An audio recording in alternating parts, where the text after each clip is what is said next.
Breaking news! The Pittsburgh Steelers front office has a massive decision looming, and it's already dividing fans, sparking hot debates, and adding even more weight to an offseason filled with speculation. The franchise is standing at a crossroads, facing the reality that hesitation might cost them millions, and possibly their shot at a Super Bowl before a legendary career comes to a close. But before we go any further, make sure you've hit that like button if you're a true Steelers fan. It's always incredible to see fans of all ages supporting the black and gold. If you want, go ahead and comment, "Go Steelers." Now let's get straight to it. TJ Watt. That name alone sends a surge of adrenaline through the hearts of Steelers Nation. And as we march deeper into this 2025 offseason, the future of one of the NFL's most dominant defensive forces is hanging in the balance. The big question: will the Steelers open the checkbook for a new mega extension that reflects his true value, or will they play hardball and risk a financial disaster? Let's lay it out. TJ Watt is more than just a game wrecker. He's the heartbeat of this defense. A player whose presence on the field completely transforms the Pittsburgh Steelers from a competitive team into a genuine playoff contender. The numbers are jaw-dropping. When TJ is active and healthy,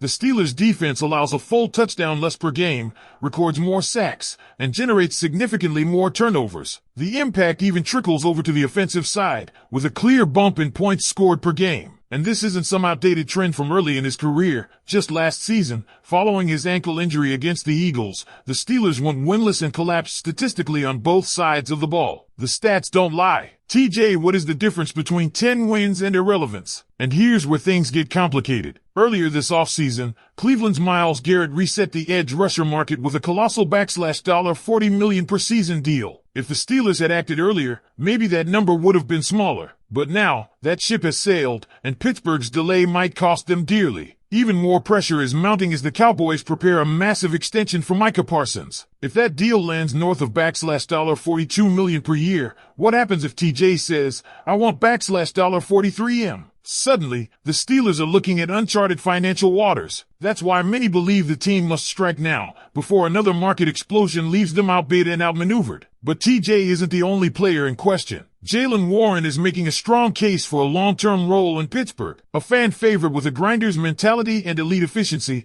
Warren ranks second in explosive run rate since 2022 and is among the NFL's top backs in yards after contact, yards per carry, and success rate. Unlike Najee Harris, Warren delivers home run plays and consistently moves the chains. While he likely won't get top-tier RB money, and shouldn't, he could still earn a strong second contract offer if he's willing to embrace his role behind Caleb Johnson, the expected RB1 of the future. Now shift your focus to Deshaun Elliott, an underrated pickup. Elliott quietly delivered a monster 100-tackle season with just a 2-year contract. He's a tackling machine, elite against screens, and a locker-room glue guy who fits Pittsburgh's defensive identity like a glove. If the Steelers can secure him at a similar value, this feels like a no-brainer. Wide receiver Calvin Austin III has also proven he belongs. Overshadowed by DK Metcalf and dismissed due to his size, Austin's game tape tells a different story. Routinely open, lightning fast, and reminiscent of Brandon Cooks in his prime, Austin has the tools to be a dynamic WR3. In Arthur Smith's system, where blocking is essential, Austin may not project as a traditional WR2, but in pass-heavy sets, he becomes a deadly threat. At around $10 million a year, locking him in could prove to be a strategic move that brings consistency and explosiveness to the receiver core. Then there's veteran guard Isaac Sumalo. Now on the wrong side of 30 and coming off an injury-impacted season, he's still graded as one of the top guards in the league when healthy. A leader in the locker room and on the line, Sumalo might not command a long deal, but a 1 or 2 year extension would provide stability as the Steelers develop their young offensive line talents. And finally, we can't forget Miles Killebrew, a special teams ace, locker room leader, and team captain. Killebrew has more blocked punts than any player in the league since entering the NFL. That kind of production and passion for such an undervalued phase of the game makes him a uniquely Steelers type of player. He won't cost much, and he wants to be here. That's the kind of guy you reward. So here's the situation. The Steelers have 6 potential extension candidates, each with their own price, value,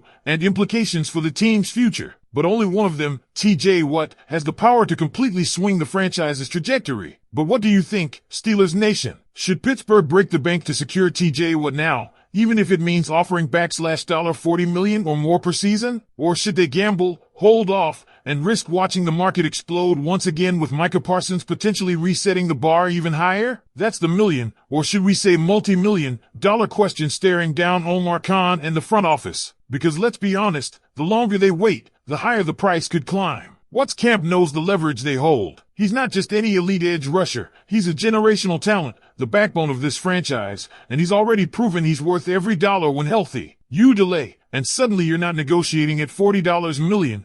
You're staring down a number with a 4 and a 3 in front of it. And then what? Do you let him walk? No way. Do you franchise tag a player of his caliber in his 30s? That's financial chaos waiting to happen. The only realistic path forward is to get this done now. Show your franchise cornerstone that you're all in, and back it up with dollars. Now, while TJ Watt dominates the headlines, we can't ignore the strategic balancing act that the Steelers are being forced to manage. Locking in these extension candidates isn't just about loyalty, it's about roster building. Because here's the real trick, you can't pay everyone top dollar. It's not realistic, so you need to identify who brings elite value relative to cost. And that's where players like Jaylen Warren and Calvin Austin III become pivotal. They aren't just role players, they're potential difference makers who could offer tremendous ROI if signed smartly. Warren, for example, doesn't need a Najee Harris type contract. But what if you secure him at mid-tier RB2 money? You're suddenly looking at one of the most cost-effective offensive weapons in the AFC. That's the kind of foresight championship teams show. Same goes for Calvin Austin III. Lock him in before a breakout season drives his price up. You've already paid DK Metcalf. Having a strong,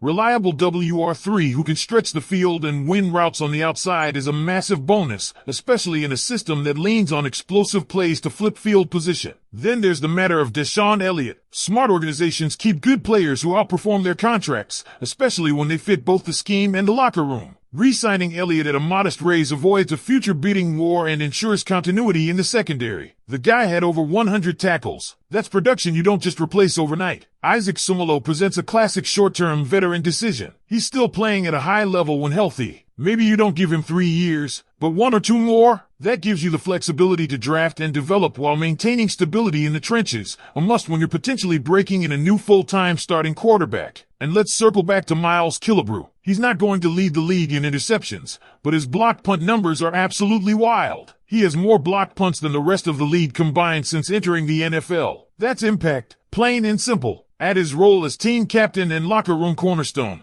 and you've got a guy you want wearing black and gold until he hangs up the cleats. But here's what makes this all so tricky. Extending too many players early can handcuff your cap down the road. This team has big dreams, Super Bowl dreams. And with Cam Hayward likely playing in the twilight of his career, the window is narrow. Every contract counts. Every dollar matters. So who gets paid? Who gets prioritized? And most importantly, who do the Steelers believe will help them lift that Lombardi trophy one more time? Steelers Nation, this is where we need your voice. Out of these 6 extension candidates, TJ Watt, Jaylen Warren, Deshaun Elliott, Calvin Austin III, Isaac Sumalo, and Miles Killebrew, which 3 would you prioritize if you were in the front office?